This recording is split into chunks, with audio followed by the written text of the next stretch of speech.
¿Qué tal? Les habla Jorge Gestoso. Bienvenidos desde Guatemala. En el programa de hoy, los indígenas mayas de Guatemala, que representan la mayoría de la población del país, una de las civilizaciones más ricas de las Américas, de más de 5.000 años, que ha dejado una presencia indeleble en la historia de nuestro continente, una cultura diezmada despiadadamente por la colonización española y segregada y discriminada desde entonces. Hablamos con Álvaro Pop, líder y experto maya, y miembro del Foro Permanente de las Naciones Unidas para los Pueblos Indígenas. Somos 7 millones de indígenas en Centroamérica, de ellos 6 millones se encuentran en Guatemala y de esos 6 millones el 98%, 99% son mayas. Y viven en la pobreza. Y viven en la extrema pobreza, pero que hay poblaciones que como en cualquier sociedad van a encabezar procesos de transformación. No hay ningún movimiento transformador en el mundo que no sea encabezado por élites.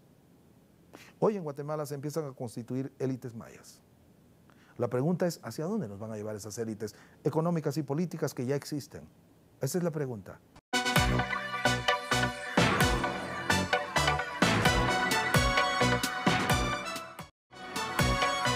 Con ustedes, Jorge Gestoso. Álvaro Pop, una cálida bienvenida al programa. Muchísimas gracias y bienvenido a nuestro queridísimo país. Muchísimas gracias. Álvaro, ¿cuánto en porcentaje representa la población indígena respecto a la población total de Guatemala? Bueno, ahí hay un par de cosas que es indispensable decir. En primer lugar, los datos oficiales, 42.3%. El último censo, vamos a tener censo el año que viene y eso pues nos va a actualizar. Segundo punto, todos los censos, pero especialmente el de Guatemala, tienen arriba del 10% de error. Eso te dice en consecuencia que la población indígena es mayor de la mitad, considerando este error. Y tercero, todos los demás conteos no oficiales van arriba del 63-62%. Es decir, que podríamos asumir que la población indígena de Guatemala es la mayoría de la población del país. Totalmente. De hecho, quien viene a este país, quien se encuentra con este país, te das cuenta inmediatamente que hay una población significativamente superior y es la población indígena, como ves. En una publicación bajo el título de la ruptura del tejido social, comunidades del pueblo maya, y leo textualmente, dice: hacia finales de los años 70, el ejército y los sectores dominantes del país crearon la identidad indígena guerrillero, insertándola dentro del concepto del enemigo interno. Tal definición sirvió para reprimir los reclamos por reivindicaciones socioeconómicas, políticas y étnico-culturales que venían madurando en las últimas décadas. Las agresiones a las estructuras comunitarias buscaban afectar la capacidad de organización y respuesta frente a la violencia represiva. La matriz subyacente de estas acciones se dio en el marco de conflictos interétnicos y socioeconómicos de vieja data. Respecto a esta situación, ¿dónde estamos hoy? ¿Cuál es la situación de los pueblos indígenas de Guatemala? Bueno, en realidad vivimos 36 años de guerra. De un conflicto interno. De un conflicto interno intenso, terrible, desgarrador.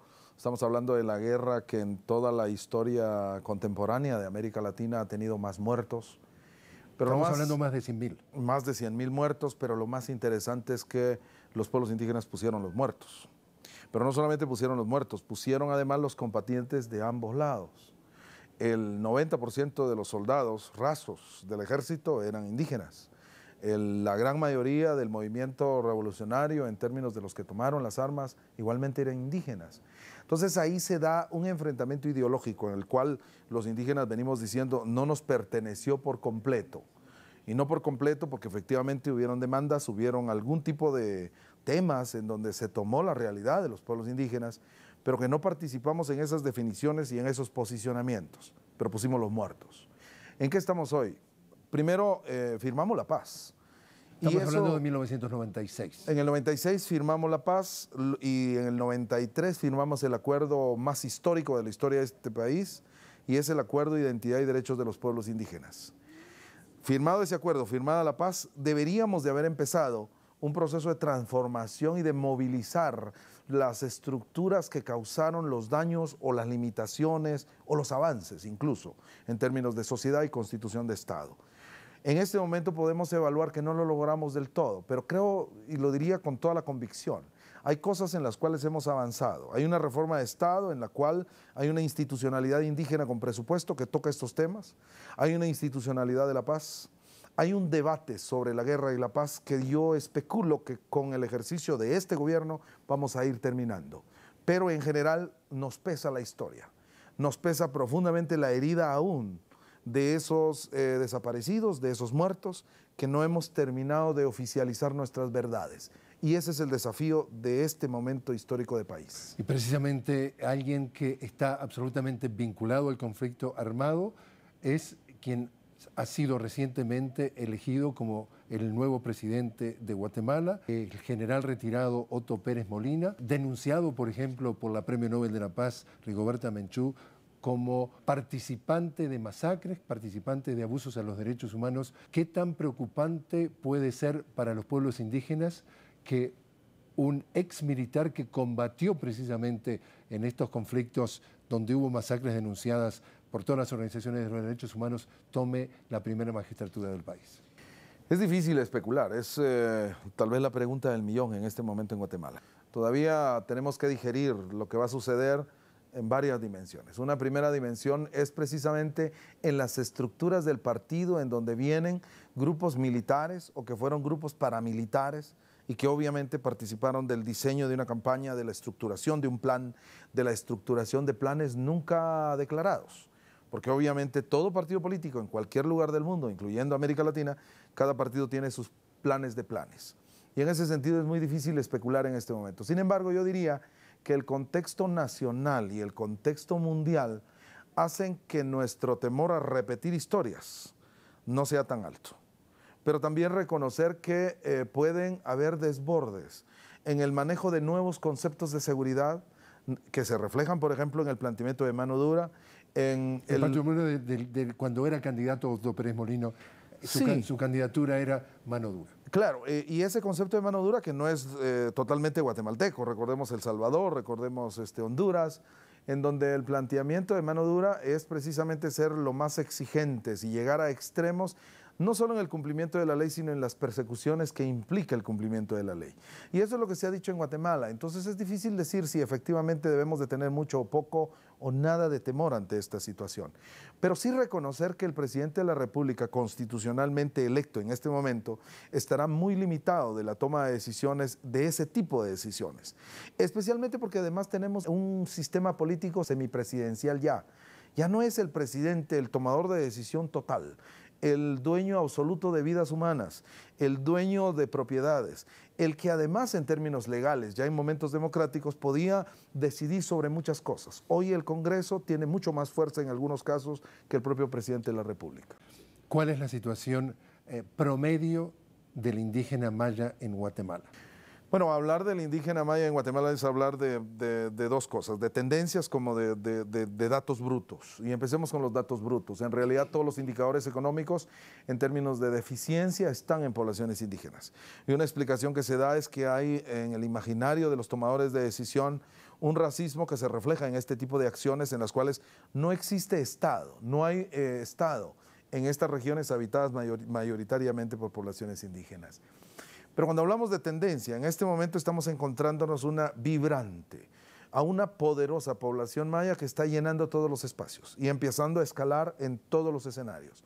Entonces se encuentra esa población maya que se está educando tanto en el ámbito de educación media como en el ámbito universitario, yendo al extranjero a tener posgrados.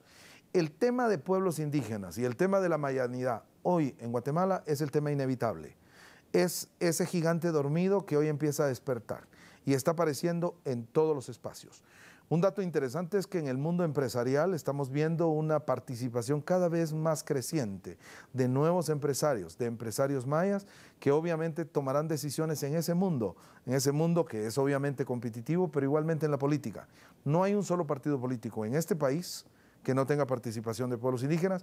Tenemos un partido político de base indígena, una mujer indígena que fue candidata a la presidencia en esta última elección y una candidata vicepresidencial mujer indígena. 22 diputados indígenas en el Congreso, más de 100 alcaldes indígenas. Es decir, es una fuerza nueva que estoy convencido va a enriquecer la democracia en los próximos años.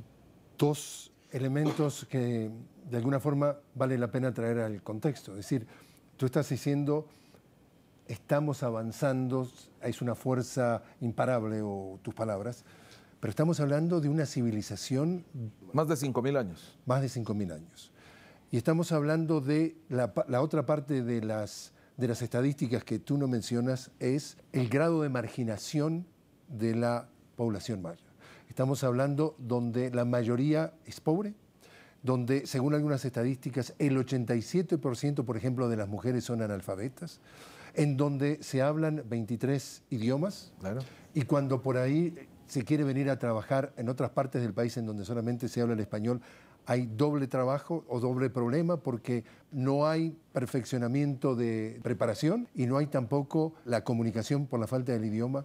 Entonces, acá hay una marginación, como tú dices, un pueblo de una riqueza histórica impresionante, nada prácticamente igual en todas las Américas, Claro. y una marginación desde la conquista española que se ha hecho todos los esfuerzos para dejarlo de lado.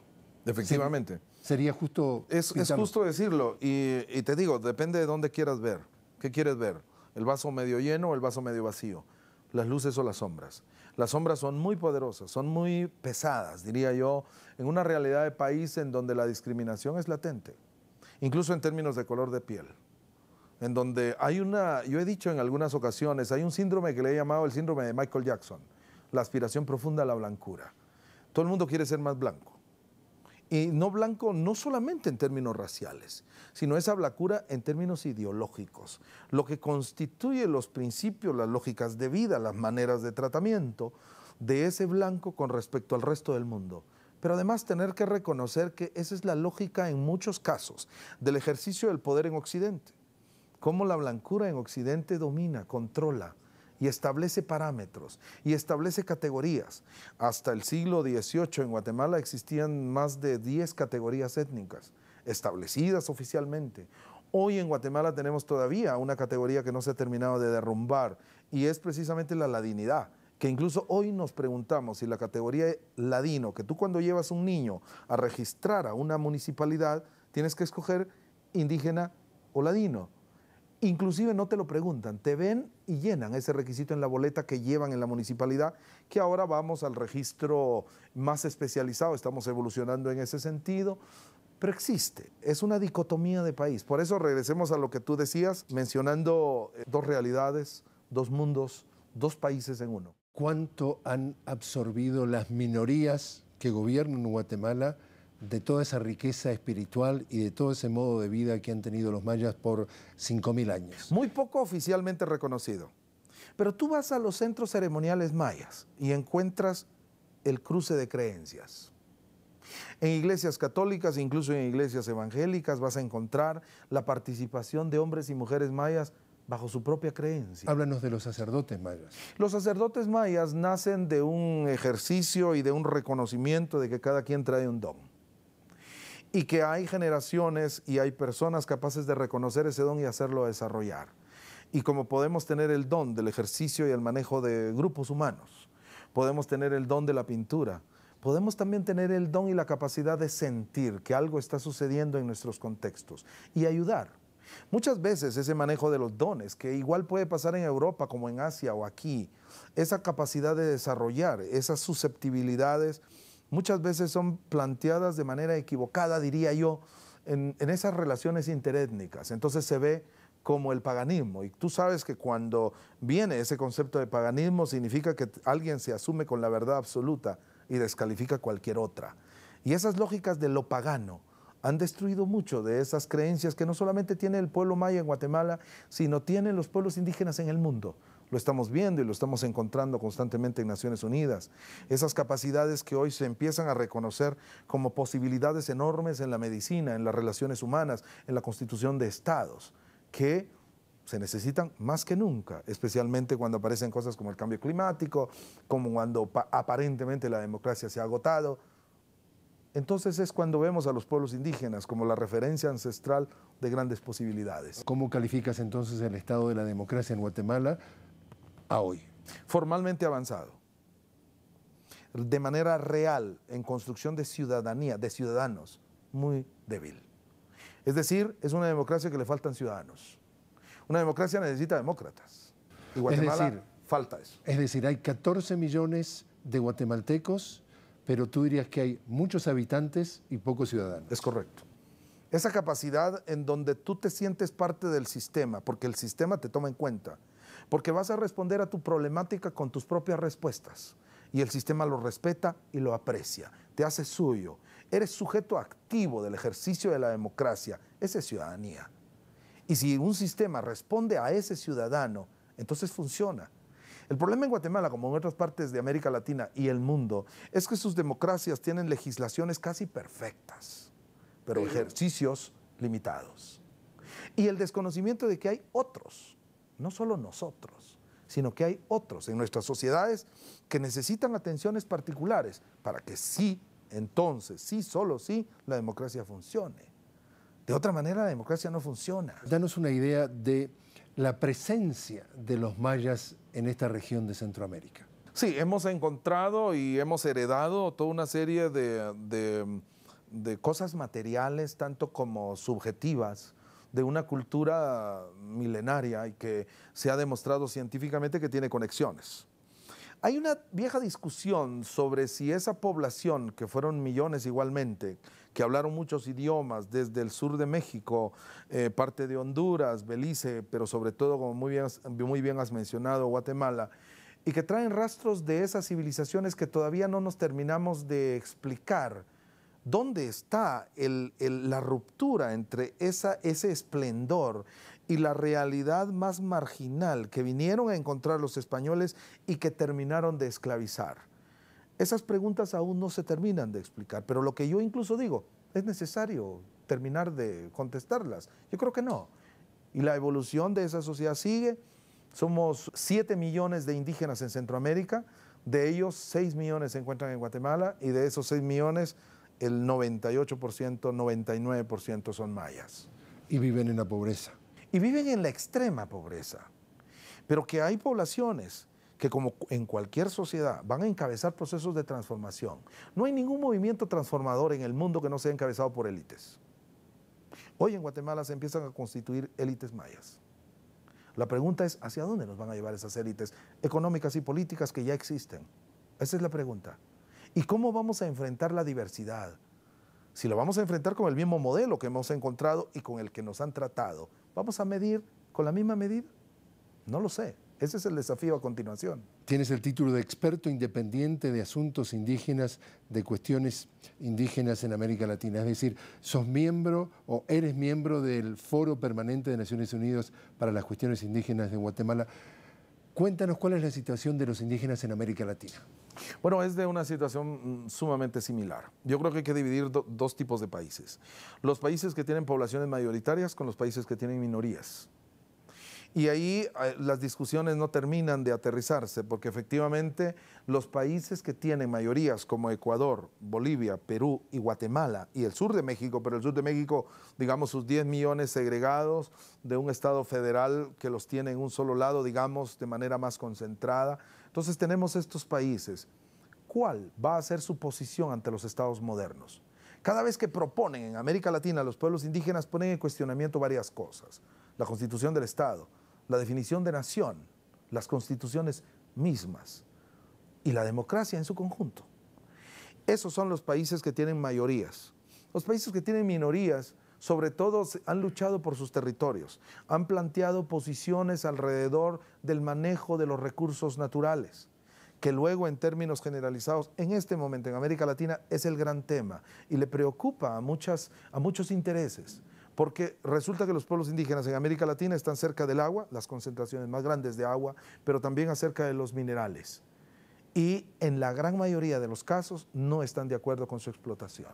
No quiero terminar esta conversación sin tocar un tema que a ti, por supuesto, también te preocupa muchísimo, que es el tema de la educación. Cuéntanos cuál es el panorama de la educación en Guatemala, que directamente está relacionada con el impacto que puede tener en la vida de las civilizaciones y de los pueblos mayas. Sí, efectivamente, primero hay que decir que el tema de la educación no ha sido un tema prioritario en los últimos gobiernos, nunca lo ha sido. Siempre hemos tenido esa limitante en términos de la capacidad del Estado de tener cobertura nacional. Entonces no tenemos escuelas en todos lados. Primera limitación. Segundo, en términos presupuestarios. Igual que en muchos de los países de América Latina, nuestro país no está destinando la cantidad que debería destinar para el manejo, para el desarrollo de la cartera de educación y de todo lo que trae consigo. Sí, menos del 3%. Y efectivamente, pero la capacidad del Estado de poder atender necesidades ciudadanas en el ámbito de la educación es todavía limitado, pero especialmente en los pueblos indígenas. Un desafío enorme es la educación bilingüe en poblaciones. No puedes pensar que vas a tener ciudadanos con capacidades competitivas en el mundo de la globalización si empieza en su educación formal en un idioma extraño. Y ese es el desafío de muchísimas regiones de este país. Es el desafío de la educación. Por último, Álvaro, ¿cómo ves tú el futuro de los pueblos indígenas en Guatemala? Y estamos hablando a corto, mediano y largo plazo. Yo quisiera verlo como país. Yo soy muy optimista del país. Yo creo que lo que está sucediendo en Guatemala, lo que se está sembrando y lo que están haciendo son grandes posibilidades en donde vamos finalmente a constituir nación. Vamos a establecer lazos que permitan constituir posibilidades de desarrollo. Hoy tenemos crecimiento económico, pero también tenemos crecimiento de la desigualdad. ¿Cómo hacemos para encontrar una lógica que permita que el ciudadano se empiece a sentir cómodo con su propio futuro, sabiendo de su propia realidad, llenando sus necesidades? Ese es el desafío. Lo veo con muchísima expectativa. Veo generaciones jóvenes que están viendo símbolos nuevos, están viendo participaciones nuevas. El hecho mismo de que Rigoberta haya participado significa Rigoberta mucho. Menchú. Rigoberta Menchú participó 2 veces y aún con todo lo que consigue. En elecciones presidenciales. Esta elección presidencial, como la anterior, se convierten en un símbolo, se convierten en posibilidades de creer en el futuro. El guatemalteco en general empieza a creer en el futuro a pesar de los pesares. Y el peso que estamos viviendo en este momento en términos de pobreza, de limitaciones y demás, empieza a encontrar una luz en su futuro. Y creo que sobre todo los liderazgos tienen que fortalecer esas luces. Eso me parece que es fundamental de cara a realidades mucho más de bienestar en Guatemala. Álvaro Pop, muchísimas gracias por estar con nosotros. No, muchas gracias y ha sido un verdadero placer. Y a ustedes también. Gracias por habernos acompañado. Les habló Jorge Gestoso desde Guatemala. Los invitamos a que nos acompañen en un nuevo programa. Hasta entonces.